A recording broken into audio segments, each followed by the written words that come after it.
Set مل جائے اسلام سے فرار ہو کر بندہ کرے تو کیا ہے، لیکن نبی کی نوکری میں اور نبی کی غلامی میں وہ سیٹ ہے، وہ مقام اور وہ مرتبہ ہے۔ اللہ اکبر۔ جس ماحول کے اندر سرکار کے زمانے میں بیٹی کو منحوس سمجھا جاتا تھا، یہ بڑے حوصلے کی بات ہے، یہ سیرت ہے میرے نبی کی، یہ کردار ہے اس ماحول کے اندر کہ گھر میں ماتم ہے۔ جب آئی تو سرکار نے فرمایا ہائے ہائے ہائے، حضور اتنے خوش ہے، اتنا فرمایا فاطمہ تو بیٹا تو میرے، فاطمہ تو میرے جگر کا ٹکڑا۔ اس ذہن کے ساتھ اگر سوچو اللہ، اور میں آج آپ سے بھی گزارش کروں اور اس معاشرے کی دکھتی رگ پر ہاتھ رکھتے ہوئے میرے درد کو سمجھیں، اس جملے سے سبق یہ لے لو، فائدہ یہ لے لو کہ بیٹی زحمت نہیں۔ آج بھی کفر کی کچھ سوچے اور وہ یورپ کا گند آج بھی گھروں میں اس لیٹرین کی بدبو اور پائپ کھلا ہوا ہے، اور کچھ گھروں میں ایسا ہوتا ہے بیٹی ہو جائے تو آنکھیں چہرہ بتاتا ہے جی بیٹی ہو گئی ہے، میسج لکھتے بھی بندہ کہتا ہے اللہ نے رحمت سے نوازا ہے، لفظ بتا رہے ہوتے ہیں کہ حوصلہ نہیں ہے، لفظ بتا رہے ہوتے ہیں خوشی نہیں ہے، لفظ بتا رہے ہوتے ہیں طمانینت نہیں ہے۔ یہ کس گٹر کا پیپ ہے؟ تم جس نبی کے غلام ہو وہ تو فرماتے ہیں یہ جو بیٹی ہے رحمت کی کمیٹی، یہ بیٹی تو رحمت کی کمیٹی ہے۔ میں اکثر ایک بات عرض کرتا ہوں کہ آج جو بندہ پریشان ہوتا ہے جی بیٹی ہو گئی ہے، بیٹی ہو گئی ہے، بیٹی ہو گئی ہے، میں اکثر ایک بات کرتا ہوں، رب جس سے راضی ہوتا ہے، رب جس سے خوش ہوتا ہے اس کا ایک انداز ہے، اور جسے رب خوش کرتا ہے اس کا بھی ایک انداز ہے۔ جسے رب خوش کرتا ہے بندہ خوش ہو جائے، اسے بیٹا دیتا ہے، اور جس سے رب خوش ہوتا ہے اسے بیٹی دیتا ہے۔ بیٹی ایسی دولت ہے حضرات، آج معاشرے کو اس بات کو سمجھنے کی ضرورت ہے، بیٹی منحوس نہیں، بیٹی تو رحمت ہے۔ اور اگر دنیا داری میں تجربے کی بنیاد پر بزرگ لوگ بیٹھے ہو، تجربے کی بنیاد پر بھی دیکھو، اکثر سب نہیں، اللہ اکبر، خیر پانچوں انگلیاں برابر نہیں، اکثر کیا ہے بیٹا وائف تک، بیٹی لائف تک، بیٹا وائف تک، بیٹی۔ میں تو کہتا ہوں کہ جب جنازہ اٹھتا ہے نا، بیٹا کہاں ہوتا ہے؟ ظاہرہ منصب ہے، چارپائی کے پاس جس کی آہیں ہوتی ہیں، بیٹی اللہ کی رحمت، بیٹی اللہ کا کرم ہے، بیٹی ایک اللہ کی رحمت کی ایسی فوار ہے کہ جس گھر میں آ جاتی ہے رحمت آ جاتی ہے۔ اور پھر میں ایک حوصلے کے لیے جملہ کہنا چاہتا ہوں، یار غور کرو کہ کائنات میں اللہ کے محبوب کی عظمت، شان، مقام اور مرتبہ جیسا کوئی نبی بھی آیا ہے نہیں آیا۔ حضور کو اللہ نے عظمتیں دی، حضور اللہ کے محبوب ہے، کہ حضور کی سب سے پہلے جو اولاد ہوئی کیا بیٹا ہے یا بیٹی؟ حضور کی 4 صاحبزادیاں ہیں، اس کی آنکھ عقیدے کی خراب ہے، جسے ایک نظر آتی ہے 3 نظر نہیں ہے، وہ اپنی آنکھ کا علاج کرے۔ حضور کی 4 صاحبزادیاں ہیں، سیدہ زینب، سیدہ رقیہ، سیدہ ام کلثوم اور سیدہ فاطمہ الزہرا۔ حضور کی 4 بیٹیاں ہیں، 4 صاحبزادیاں ہیں، اور سب سے پہلے اللہ نے جو بیٹی دی سیدہ زینب ہے۔ بیٹا تھا یا بیٹی تھی؟ تو اللہ کے محبوب کو اللہ نے جو اولاد دی، تو اس لیے جب بیٹی ہو جائے نا اور چوڑے ہو جائے، اور بلکہ رب سے مانگا کرو پہلی اولاد، یا اللہ حضور کی سنت ہو جائے، سرکار کا طریقے پر ہی عمل ہو جائے، باقی تو تیرا کرم ہے، تیرا ایک اپنا نظام ہے، تو نے جو لکھا ہے وہ ہونا ہے۔ بدبخت ہے وہ شخص، بدبخت ہے جو بیٹی ہو جائے تو ماں کو تانا دے، بیوی کو تانا دے، 2-3 بیٹیاں ہو جائیں تو آج معاشرے میں اس عورت کا جینا مشکل ہوتا ہے. انہیں تو جمنیاں ہی عورت، انہیں تو جمنیاں ہی بچیاں، انہیں تو جمنیاں ہی بچیاں. ایسے جملے کسے جاتے ہیں، ایسا رویہ ہوتا ہے. بدبخت ایسا شخص. اور پھر میں عرض کرنا چاہتا ہوں، کیا جسے تانا دے رہا ہے کیا اس کے اختیار میں تھا یا تیرے اختیار میں تھا؟ اس کے اختیار میں جسے تو تانا دے رہا ہے. اور پھر اگر میڈیکلی انداز میں دیکھو، میں دیانتداری سے کہنا چاہتا ہوں کہ میڈیکل سائنس آج کہہ رہی ہے، اور ویسے قرآن میں اور حدیث نے یہ سارا سسٹم دیا ہے. قرآن کے اندر ہر چیز موجود ہے کہ اعلیٰ حضرت نے لکھا ہے کہ مرد عورت کا جب ملاپ ہوتا ہے تو پھر کس انداز میں اللہ اپنی تقدیر پوری کرتا ہے، سبب کیا ہوتے ہیں، بچہ کیسے بنتا ہے، بچی کیسے بنتی ہے، کیا انداز ہوتا ہے، سارے کا سارا اللہ کے قرآن نے بیان کیا ہے. تو میڈیکل سائنس کہتی ہے کہ بچی اور بچے کا فیصلہ ظاہری طور پر کب ہوتا ہے، کیسے ہوتا ہے. فرمایا کہ جب دونوں میاں بیوی کے جراثیم ملتے ہیں تو جس کے طاقتور ہوتے ہیں اس وقت، تو فرمایا اگر باپ کے طاقتور ہو تو پھر بیٹا ہوتا ہے، ماں کے طاقتور ہو تو بیٹی ہوتی ہے. کمزوری تیری ہے، لگا کسی اور پر رہا ہے، تمہیں تماشا بنایا ہے. اگر اس چہرے سے بھی دیکھے تو پھر بھی تو اعتراض نہیں کر سکتا، پھر بھی تو انگلی نہیں اٹھا سکتا، اور پھر بھی عورت کو تو تانا نہیں دے سکتا کہ یہ کیا ہے، یہ کیا ہے. تو اس انداز میں مقتدر سامعین حضرات، سیدہ زہرا پاک جب دنیا میں تشریف لائی تو حضور جان رحمت صلی اللہ علیہ وآلہ وسلم نے انہیں چوما، اور اکثر سر کو چومتے اور ارشاد فرماتے، سرکار فرماتے مجھے جنت کی خوشبو آتی ہے. کیا ہوتا ہے؟ بولیے، جنت کی. نام جب رکھا گیا تو فرمایا بیٹی تیرا نام پتہ کیوں رکھا ہے؟ ہم نے تو نہیں رکھا.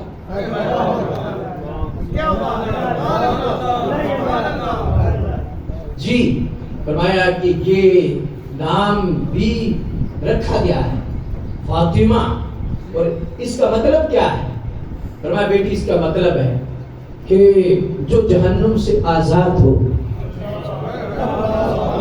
اور اگلا جملہ سنو گے تو سینے میں ٹھنڈ پڑ جائے گی. حضور نے فرمایا فاطمہ ہم نے نام اس لیے رکھا ہے کہ قیامت تک، فرمایا تو آزاد ہے ہی جہنم سے، جو تیری محبت والا ہوگا قیامت تک اللہ اسے بھی آزاد ہے.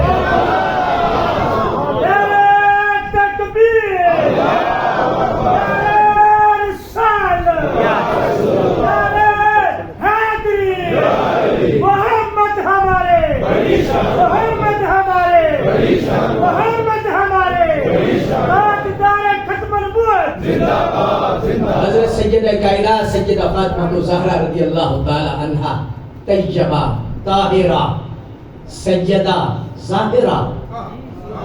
امام شافعی نے لکھا یہ زہرا کسے کہتے ہیں؟ آج تو وہ 4 گھنٹے کا درس قرآن ہو. فرمایا زہرا کسے کہتے ہیں؟ فرمایا زہرا وہ چمکدار موتی ہوتا ہے جس کی چمک ہر لمحہ بڑھتی، جس کی کشش چمک کا کوئی اندازہ نہیں لگا سکتا. فرمایا اس لیے بھی زہرا کہا جاتا ہے کہ اللہ نے انہیں پوری کائنات کی عورتوں میں نسب کے اعتبار سے بھی اور دین کے اعتبار سے بھی فضیلت عطا فرمائی. سیدہ زہرا پاک. اور فرمایا اس لیے بھی یہ زہرا ہے کہ فرمایا انہوں نے دنیا کو پسند نہیں کیا، انہوں نے آخرت کو پسند کیا. چھوٹی تھی آپ، 4 سال کی تھی تو سیدہ خدیجہ الکبریٰ رضی اللہ تعالیٰ عنہ نے چھوٹا زیور آپ کو پہنایا تو کہ اماں جان اگر اجازت ہو تو میں اتار دوں، مجھے اچھا نہیں لگا. بیٹیاں تو زیور پہنتی ہیں. سرکار ساتھ بیٹھے تھے. فرمایا خدیجہ بیٹیاں تو پہنتی ہیں لیکن یہ بیٹی وہ ہے جس نے قیامت تک درس دینا، اسوا بننے والی ہے. اللہ اکبر. اختیاری فقر. اور حضرت سلطان باہو رحمۃ اللہ تعالی کی ذات گرامی نے لکھا ہے، آپ نے فرمایا 7 سلطان الفقراء اس دنیا پہ موجود ہوں گے، اور فرمایا کہ پہلے سلطان الفقراء خود سرکار ہے، اور فرمایا اس امت میں دوسری سلطان الفقراء وہ سیدہ زہرا کا، یہ سیدہ حضرت سلطان باہو رحمۃ اللہ تعالی، اور اس کو اگر میں کھولوں تو پھر وقت بڑا درکار ہے، یہ کسی نجی نشست میں اگر یہ راز کھولے جائیں، اللہ اکبر، ایسے موتی ہیں، ایسے ہیرے ہیں، ایسے جواہرات ہیں۔ سیدہ فاطمہ الزہرا رضی اللہ تعالیٰ عنہ کا آخری مقام صوفیاء نے لکھا ہے کہ سرکار کا سب سے محبوب ترین وسیلہ کہ سرکار سے جو شے منوانی ہو نا، آج بھی جو بھی منوانی ہو، فرمایا زہرا کا وسیلہ آج بھی دو، سرکار راضی ہو جائے۔ سرکار کی شفقت اس انداز میں ہوتی ہے۔ ہمارے سلسلہ عالیہ ویسیہ میں ظاہر ہے بہت سارے راز ہوتے ہیں، اور راز اگر آؤٹ ہو جائے تو وہ راز کیا ہوتا ہے، لیکن بندے نچیز پر بھی سرکار کی جب شفقت ہوئی وہ آپ کے ذریعے سے، آپ کی شفقت کی وجہ سے، سب سے پہلے آپ کی شفقت ہوئی اور پھر سرکار کی شفقت ہوئی۔ پتا چلا کہ آج بھی صوفیاء کو جو عزت احترام اور سرکار تک رسائی ہے، سر صوفی ہر ولی محتاج ہے سیدہ زہرا کا۔ لیکن مقتدر سامعین حضرات، جتنی بھی شانیں ہیں، لیکن 1400 سال سے امت کا جو اتفاق ہے آج وہ ہے کہ جتنی شانیں ہونے کے باوجود سیدہ معصومہ نہیں، معصوم عن الخطا نہیں، یہ صرف نبی کی شان ہے، انبیاء رسول کی شان ہے۔ اور یہ اصل میں نزاکت کو لوگ سمجھتے نہیں، لوگ ایک پلڑے کو دیکھتے ہیں کہ سیدہ زہرا پاک کی شان۔ اب امان سے بتاؤ کہ آج سیدہ زہرا کی اتنی جو شان بیان ہو رہی ہے، آگے بھی ظاہر ہوتی ہے، لیکن آج اتنا سکون ہے، اتنی روحانیت ہے سیدہ زہرا پاک کے ذکر پاک میں، یہ خاص اللہ کا فضل ہے۔ لیکن عقیدہ ہے، نظریہ ہے، اور وہ نظریہ کیا ہے؟ یہ بارڈر ہے معصوم ہونا۔ یہ جس طرح سرکار آخری نبی ہیں، اس طرح آخری معصوم بھی ہیں، یہ نبوت کا خاصہ ہے معصومیت۔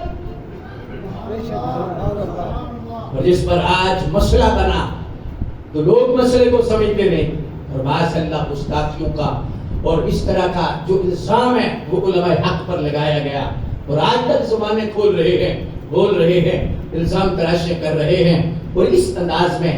لیکن نظریہ اہل سنت، اس کی باریکی اور اس کے جو اس کا سارا سلسلہ ہے، اس میں میں مختصر عرض کرنا چاہوں گا کہ کتنی شان ہے، کیا مقام ہے، کیا مرتبہ ہے، لیکن نبیہ نہیں۔ کیوں؟ یہ بھی سیدہ زہرا کی شان ہے کہ جن کی بیٹی ہے وہی آخری نبی ہے۔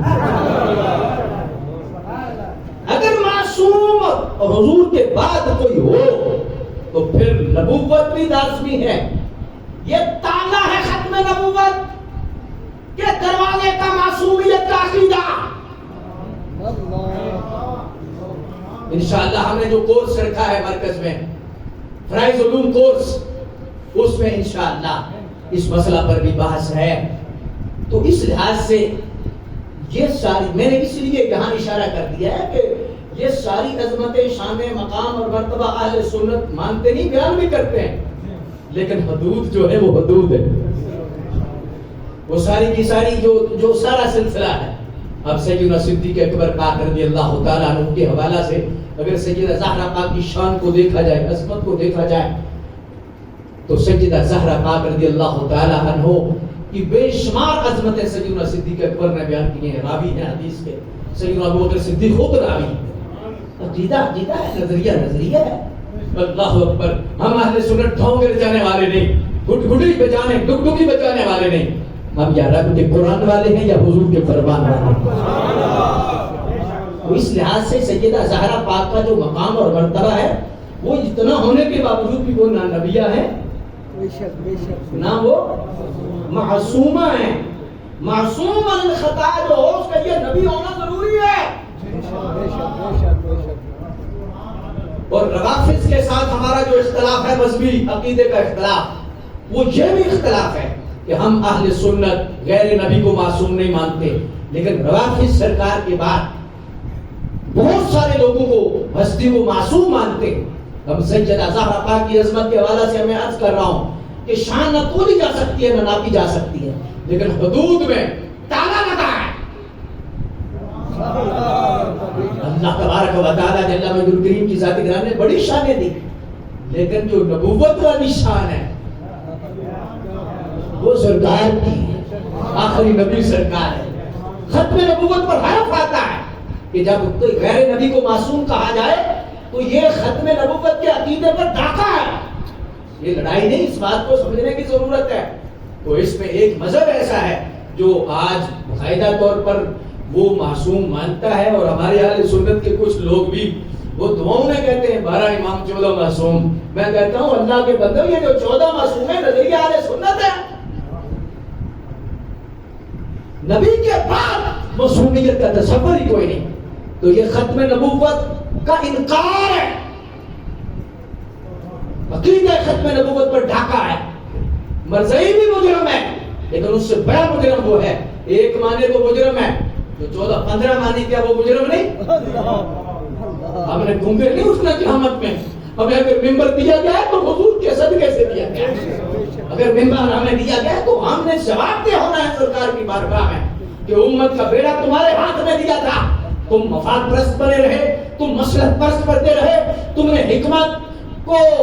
حکمت کا نام دیا مصلحت، اور اس چیز کو نام دیا، تو اس لحاظ سے ہمیں آخرت کی فکر ہے۔ تو میں عرض کرنا چاہوں گا کہ سیدہ زہرا پاک رضی اللہ تعالیٰ عنہا کی بڑی عظمتیں ہیں، بڑی شانیں ہیں، بڑا مقام اور بڑا مرتبہ ہے، لیکن آپ معصومہ نہیں ہیں۔ اور اس انداز میں ایک اور بات بھی یاد رکھیں، یہ جو باغ فدق والا مسئلہ ہے اور جس میں اہل حق پر الزام لگایا جاتا ہے، اور بالخصوص اصل میں اس میں سیدنا صدیق اکبر کی صداقت کو چیلنج کیا جاتا ہے، اس میں مسئلہ کیا ہے؟ مسئلہ یہود نے یہ سازش کی کہ ایسے نازک مسئلے پر امت مسلمہ کے جو ان کی ہمدردیاں حاصل کی جائیں، وہ یہ ہے کہ یہ یہود کا پورا طبقہ تیار ہوا، اور عبداللہ ابن سبا اور یہ دیگر سارے کے سارے انہوں نے تیار کیا، اور ان مسائل میں یہ بھی الزام سب سے بڑا لگایا گیا کہ سیدہ زہرا پاک رضی اللہ تعالیٰ عنہ کو حصہ صدیق اکبر نے نہیں دیا، اور پھر آگے مغلظات اور آگے بہت ساری ایسی باتیں جو آج کی جاتی ہے۔ میں اکثر جو اس سائٹ پر اس بلڈنگ میں لوگ رہنے والے ہیں جن کا یہ نظریہ ہے، انہیں ہاتھ جوڑ کے کہتا ہوں کہ آپ، اللہ نے اگر آپ کو عقل سلیم دی ہے تو آپ صرف ایک مسئلے پر ہی توجہ کر لیں کہ وہ باغ، اس کی تو تفصیل بھی چاہیے اور اس مسئلے کے لیے کچھ وقت چاہیے، لیکن ابھی میرے وقت کے دامن میں وسعت اور گنجائش نہیں ہے، لیکن میں صرف اشارہ کر کے آگے گزرنا چاہتا ہوں اور سمجھانا چاہتا ہوں۔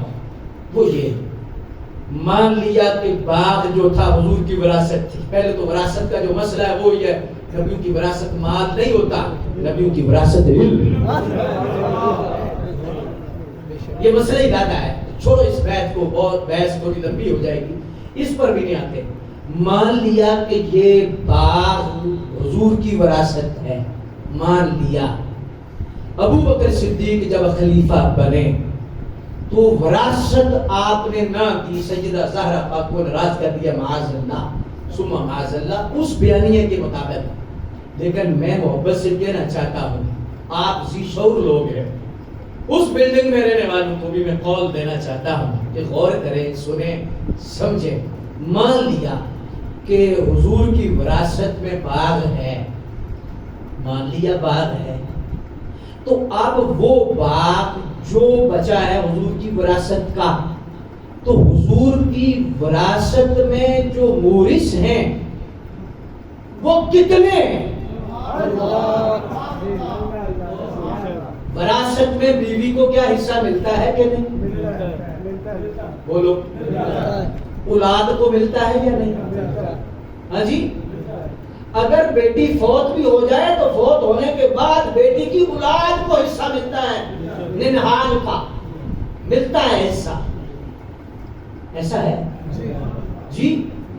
بدبخت ہیں وہ لوگ، یاد رکھیں میں یہ جملہ عرض کرنا چاہوں گا، بدبخت ہیں وہ لوگ جو اپنی بیٹیوں کو حصہ نہیں دیتے وراثت میں، بدبخت۔ اور یہ معاشرے کا ایسا ناسور ہے کہ اس کو جب کھولا جائے تو اس کے بڑے پریشر کی ضرورت ہے۔ آج بہت گند ہے ہماری گلیوں میں، ہمارے گھروں میں۔ سوچ کیا ہے؟ پتر کو ہی دینا ہے، پتر کو دینا ہے، تینوں دے دیتا ہے جی، جہیز دے دیتا ہے۔ خبردار، بیٹی کا حصہ جو شریعت نے مقرر کیا ہے وہ دینا تم پہ فرض ہے۔ اور باپ قبر بھاری نہ کر اپنی، تو نے مرنا ہے، جواب دینا ہے۔ یہ جو تیری وراثت ہے یہ امانت ہے، تو کیوں اپنی قبر کا بوجھ بناتا ہے ان بیٹوں کے لیے جنہوں نے کل سے پہلے لڑائی کرنی ہے، جنہوں نے 10ویں سے پہلے لڑائی کرنی ہے؟ بالفرض لڑائی نہ بھی کریں، سب اچھے ہو، مان لیا اچھے ہیں، لیکن تجھے کون اچھا کہے گا کہ جو بیٹی کا حق غصب کر کے اپنے بیٹوں کو دے رہا ہے؟ بیٹی کا جو حق ہے وہ بیٹی کا ہے، وہ بیٹی کو دینا چاہیے۔ بیٹی چاہے کروڑ پتی ہو، اگلے گھر میں جائے ارب پتی ہو، جس گھر میں بھی جائے، چاہے سونے کی سواریوں پر ہو، باپ کا حق ہے وراثت سے بیٹی کو حصہ دینا، چاہے 10,000 روپے ہو۔ اللہ بیٹی کہتی ہے ابا جی مجھے ضرورت نہیں، میں کروڑ پتی ہوں، میرے بھائیوں کو دے دو۔ کہو بیٹی میں اللہ کو راضی کرنا چاہتا ہوں، میں رسول اللہ کو راضی کرنا چاہتا ہوں۔ اور یہ جو آج ہے اور یہ ساری وراثت اگلے دے کار ٹوٹ جائے گی۔ کبھی غور کیا آپ نے؟ ایسا کبھی غور کیا؟ بیٹی دیتے وقت غور نہیں کیا؟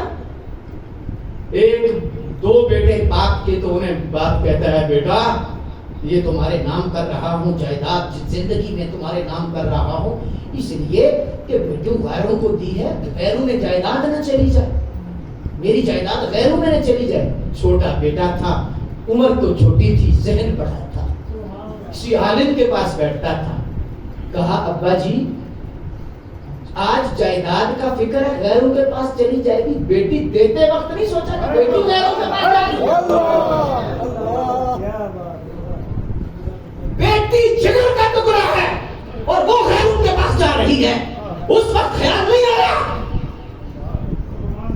آج خیال آ رہا ہے۔ باپ کی آنکھوں میں آنسو آئے، کہا بیٹا اللہ تیرا بھلا کرے، تو نے میری آنکھیں کھولی۔ اس لیے اللہ کا خوف کرو۔ اس پر انشاءاللہ جو ہمارا فرائض علوم کورس ہے مرکزی مسجد یا رسول اللہ میں، ہم انشاءاللہ اس میں پہلا موضوع وراثت کا ہے، وراثت کی تقسیم، وراثت کا سسٹم، وراثت کے حوالے سے جو مسائل ہیں، پہلا ہمارا کورس کا پہلا سبق ہی وراثت کا ہے۔ چونکہ آج اس وراثت کے مسائل پر بہت سارے لوگ ٹاکا مار رہے ہیں، اور پھر یتیموں کے مال، غریبوں کے مال، چچا کی جائیداد، بھتیجوں کی جائیداد، اور پھر مل ملاب کر وہ محکمہ مال سے مل کر، پٹواریوں سے مل کر، اپنے ہاتھ استعمال کر کے، اثر و رسوخ استعمال کر کے آج کھاتے میں تو ڈلوا لیتے ہو۔ کبھی تم نے سوچا ہے نبی کی حدیث کے بارے میں؟ سرکار نے فرمایا جس نے ایک بالش زمین کسی غیر کی لے کر خود قبضہ کر لیا، فرمایا اس کی قبر پر اتنا بوجھ ہوگا کہ پوری زمین کا بوجھ ہوگا۔ آج بیٹوں کی خاطر، آج اولاد کی خاطر، آج اپنے ناک کی خاطر، آج اپنے وقار کی خاطر، آج اپنی چودراہٹ کی خاطر میرا ہے میرا ہے میرا ہے، یہ کیا ہے؟ وہ قبر کی فکر کر، مرنا ہے تمہیں اور جانا ہے، تیری قبر پر پوری زمین رکھ دی گئی، تیری چیخیں کون سنے گا؟ تجھے بچانے والا کون ہوگا؟ جس نبی کی تم آج مخالفت کر کے جا رہا ہے اس نبی کی شفاعت کا دعویدار ہوگا۔ اس نبی نے فرمایا بیٹی کو حصہ دینا ہے، جتنا شریعت نے مقرر کیا ہے اتنا بیٹی کو ضرور حصہ دیجیے۔ تو بہرحال یہ بات میں نے اس لیے عرض کی کہ آج ہمارے معاشرے کے اندر یہ بہت بڑا ظلم ہو رہا ہے کہ وراثت کی تقسیم صحیح نہیں ہو رہی، اور بالخصوص بچیوں کو جو حصہ دینے والے لوگ ہیں اس میں جو دیتے بھی ہیں یا جہیز بھی اس میں ملا لیتے ہیں، چونکہ جہیز دے دیا تھا، 10 لاکھ کا جہیز دیا تھا وہ مائنس کرو، جہیز کا کوئی تعلق نہیں وراثت سے، کوئی شرعی حیثیت نہیں جہیز کی، وراثت جو ہے وہ دینی، آپ اس کو گن نہیں سکتے، آپ اس کو کوڑ نہیں کر سکتے۔ اللہ اکبر۔ تو اس لحاظ سے میں یہ آپ سے شعور لوگوں کے سامنے رکھنا چاہتا ہوں کہ وراثت میں بیٹی کا حصہ بھی ہے، بیٹے کا بھی ہے، اور بیٹے کی ماں کا بھی ہے، یہ بھی اس کی بیوی کا بھی ہے کہ نہیں؟ ایک سوال سینہ تان کے ان سے پوچھو، اس بلڈنگ کے اندر جو کرایہ دار رہ رہے ہیں ان سے پوچھو، مان لیا باغ فدق سرکار کی وراثت ہے، تمہارے مطابق سرکار کی وراثت ہے، لیکن سرکار کی وراثت کا حق صرف سیدہ زہرا کا ہے؟ کیا سیدہ عائشہ کا کوئی نہیں؟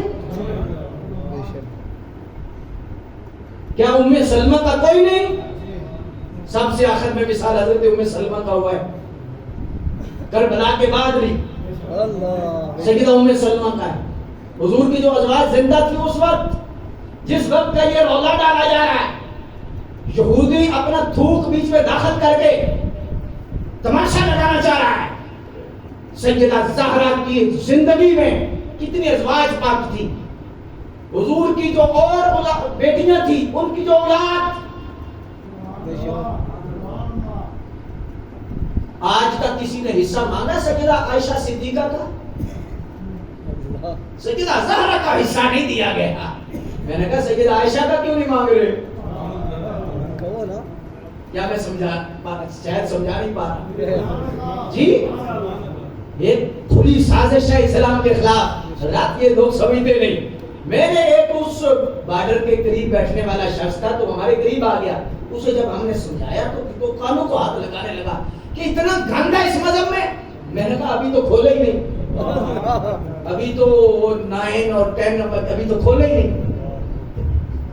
وہ جو بنڈل ہے ہم نے کھولا نہیں، اس پر تو بھی لات ہے۔ اس لحاظ سے ایک اور بات، پہلی تو بات کہ وراثت میں سب کا حصہ ہے، بولیے محبت سے سبحان اللہ کہو۔ تو اگر سیدہ زہرا پاک کی وراثت شریعت بناتی ہے تو پھر زیادتی ہے سیدہ عائشہ صدیقہ کے ساتھ، ان کا بھی امت نام لے، ان کا بھی حصہ اور ازواج کا بھی حصہ ہے جی۔ ایک سوال اور دوسرا اس پر، یہ رضا کے ریزے کی مار ہے، اللہ اکبر۔ دوسرا سوال ہے، سیدنا صدیق اکبر پاک نے زیادتی کی معاذ اللہ، عمر پاک نے کی، عثمان پاک نے کی۔ یہ باغ فدق جب مولا علی کی خلافت آئی،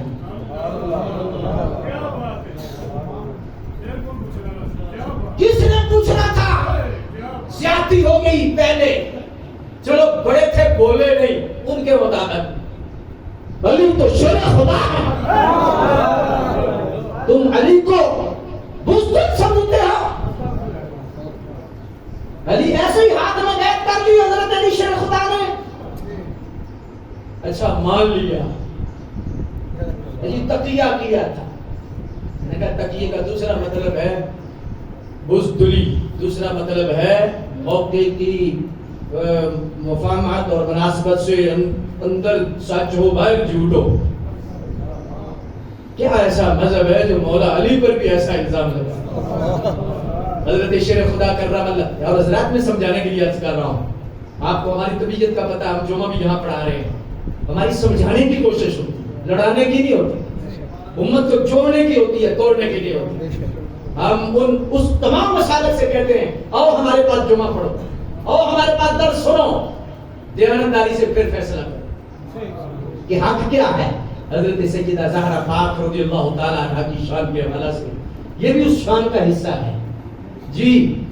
حضرت مولا علی کی جب خلافت آئی تو کیا باغ فدق اس کی جو تقسیم صدیق اکبر نے کی تھی، جو رویہ صدیق اکبر، فاروق اعظم، عثمان غنی نے کیا تھا، اس سے الٹ کیا یا وہی بحال رکھا؟ وہی بحال رکھا، تمام کتب موجود ہے حدیثوں کی، وہی بحال رکھا۔ پہلا سوال ہے، بحال رکھ کر جس جرم تمہارے مطابق جو جرم صدیق اکبر نے کیا، کیا وہ مولا علی نے نہیں کیا؟ معاذ اللہ ثم معاذ اللہ، یہ لفظ سمجھانے کے لیے کہہ رہا ہوں۔ معاذ اللہ، تمہارے مطابق جو غلطی اصل میں سیدنا صدیق اکبر کی خلافت پر حملہ ہے، صداقت پر حملہ ہے، اور یہ قرآن کی بنیاد پر حملہ ہے، جی پوری امت کے اجماع پر حملہ ہے، اور یہ یہودی کا اتنا بڑا حملہ ہے سوچ نہیں سکتے۔ داتا صاحب لکھتے ہیں سب سے بڑا مذہب دنیا میں صحابہ کی گستاخی والے لوگ، اہل بیت کی گستاخی والے لوگ، جی تو اس لحاظ سے حضرت مولا علی نے فیصلہ بدلا نہیں، پتا چلا فیصلہ صدیق کا بھی سچا تھا۔ ہاتھ اٹھا کے کہو سبحان اللہ۔